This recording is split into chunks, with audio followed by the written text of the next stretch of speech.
A piece of peanut. You can add any kind of nuts you have, or you can leave it completely plain. It doesn't matter. Right now we're going to make mahalabia.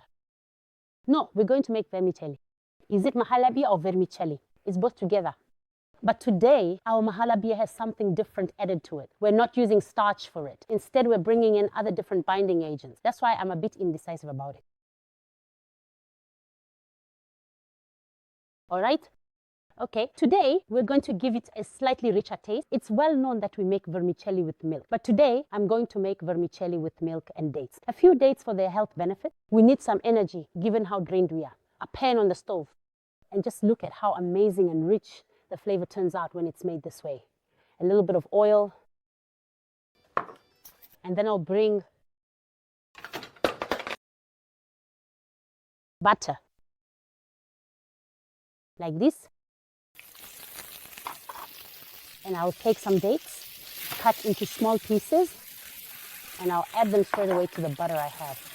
Do you know what it means to make dates with butter? I mean, you could actually eat it just like that. Absolutely delicious. Just from the aroma, you want a bite.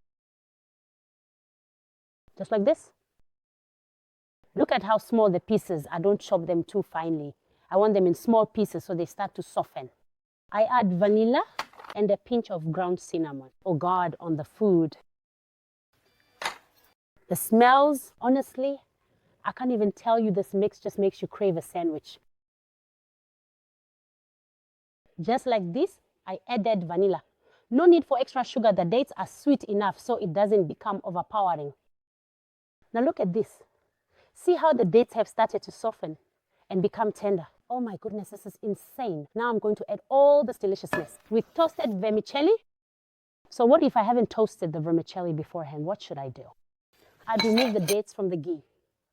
And in the same ghee that the dates were in, red vermicelli. And why not?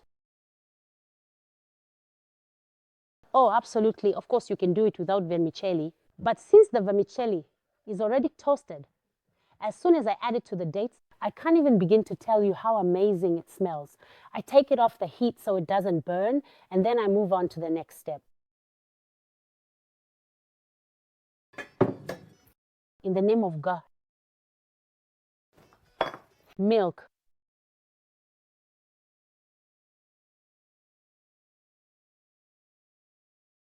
Whipping cream and custard. I mix all of this together while it's still cold. If you want to add sugar, I won't say no. But I'm not going to add sugar because my dates are already very sweet. Oh God, my dates are sweet. So I want the sweetness to be mine. Oh God, amen. I took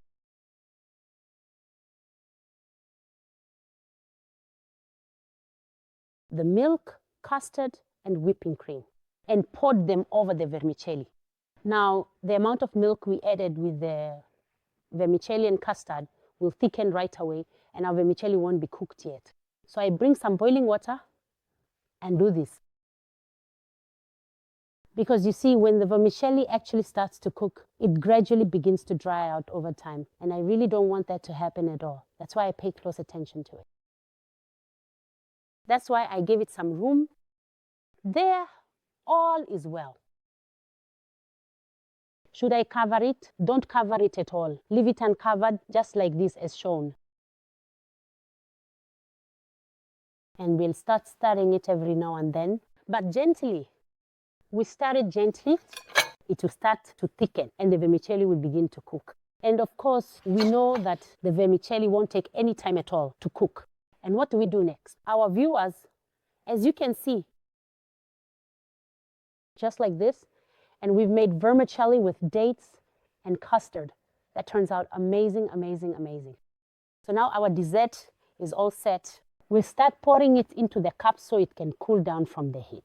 We decorate it with peanuts. We decorate it with coconut. We decorate it with raisins. We put it in the fridge so it gets cold and sets. Bon appetit to all of you.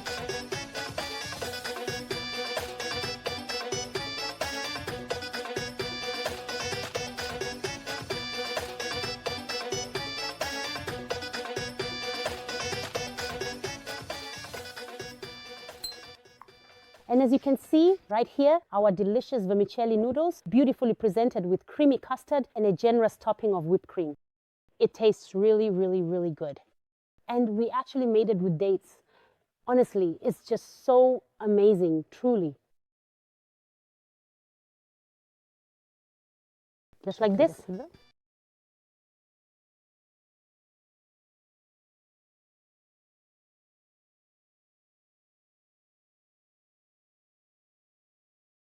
Like this. Just like this. Then, as I said, we put it in the fridge and enjoy it. Bon appetit. Of course, some people like to eat things hot and don't want to wait for it to chill, or they just don't like it cold. That's absolutely no problem at all. A handful of peanuts. If you want, you can add any kind of nuts you have. If you want to leave it completely plain, that's fine too. I really have no problem with that either. Do whatever you like, just like this. All right?